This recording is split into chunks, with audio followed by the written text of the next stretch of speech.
বাংলাদেশের সংখ্যালঘুরা ভালো আছেন, তারপরও বাইরে থেকে বিভেদ ছড়ানো হচ্ছে। যারা অপপ্রচার চালাচ্ছে, ঐক্যের মধ্য দিয়ে তাদের প্রতিহত করার ঘোষণা দিয়েছে বিভিন্ন ধর্মীয় সম্প্রদায়ের নেতারা। প্রধান উপদেষ্টার সাথে বৈঠক শেষে তারা বলেন, আইনজীবী হত্যার পর ঘোলা পানিতে মাছ শিকার করে পরাজিত শক্তি দেশে ঢুকতে চাইছে, কিন্তু তা সফল হবে না। শ্রীলঙ্কা আবারও রপ্তানিতে শীর্ষে। প্রধান উপদেষ্টা ডক্টর মোহাম্মদ ইউনূসের সাথে 2.5 ঘণ্টা বৈঠক হয় বিভিন্ন ধর্মীয় নেতাদের। অংশ নেন রামকৃষ্ণ মঠ ও মিশন, রমনা হরিচাঁদ মন্দির, বুদ্ধিস্ট ফেডারেশন, গারো সম্প্রদায়, হেফাজতে ইসলাম ও আসুন্না ফাউন্ডেশন আর খ্রিস্টান সম্প্রদায়ের নেতারা।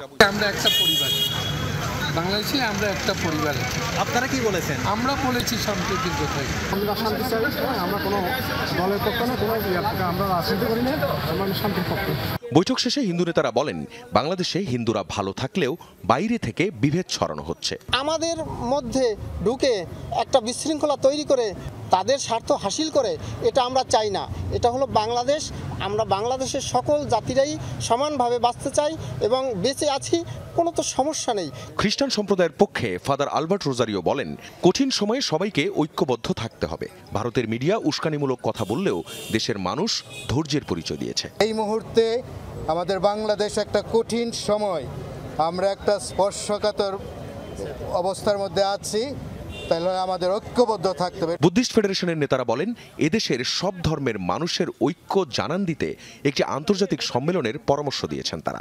আমাদের কোন মিডিয়া কোথায় কি অপপ্রচার করতেছে এটা ওই দেশের বিষয়, এটা আমাদের বিষয় না। আমরা কি প্রচার করতেছি এটা হচ্ছে বড় বিষয়। এটি আন্তর্জাতিক সম্মেলন করার জন্য সম্প্রীতি সম্মেলন, এবং বিশ্ব থেকেও আমরা যাতে সেরকম লিডার আমরা এনে এদেশের মিশনগুলোকে, ঢাকাস্থ যে কূটনীতিক মিশনগুলো আছে, যারা আমাদেরকে দেখো যে আমরা শান্তির মধ্যে মেলবন্ধনে আমরা অবস্থান করতে চাই। গারো পুরোহিত জনসন মৃ বলেন, যারা অপপ্রচার চালাচ্ছে তাদের প্রতিরোধ করে অন্তর্বর্তী সরকারকে সাহায্য করবেন তারা।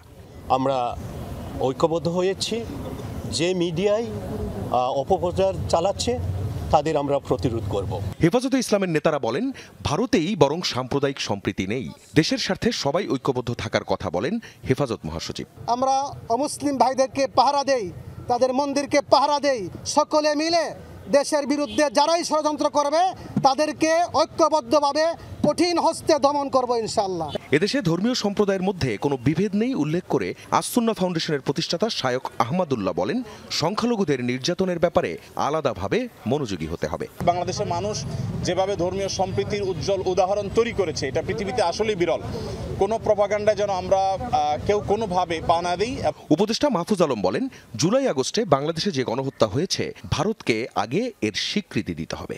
শেখ হাসিনার নেতৃত্বে যে fascist government, Awami League government যে গণহত্যা চালিয়েছে, এটার স্বীকৃতি আগে ভারতকে দিতে হবে। ভারতের সাথে সম্পর্কের ক্ষেত্রে অবশ্যই তাদের যে মিডিয়ার যে ভূমিকা, এটা আমরা বারবার যখনই আমাদের কথা বলার সুযোগ হয়েছে আমরা তাদেরকে তুলেছি যে আপনারা মিডিয়ার এই ভূমিকাকে আপনারা এটা কার্টেইল করতে হবে। কোঅর্ডিনেটেড ক্যাম্পেইন যেটা আপনারা চালাচ্ছেন, মিস ইনফরমেশন, এটা আসলে দুই দেশের বন্ধুত্বপূর্ণ সম্পর্কের জন্য হুমকি স্বরূপ। প্রধান উপদেষ্টা তাদের সবার কথা শুনেছেন। ধর্মীয় নেতারা জানান, বাংলাদেশে ধর্মীয় সম্প্রীতি আর ঐক্য ধরে রাখতে যার যার জায়গা থেকে কাজ করে যাবেন তারা।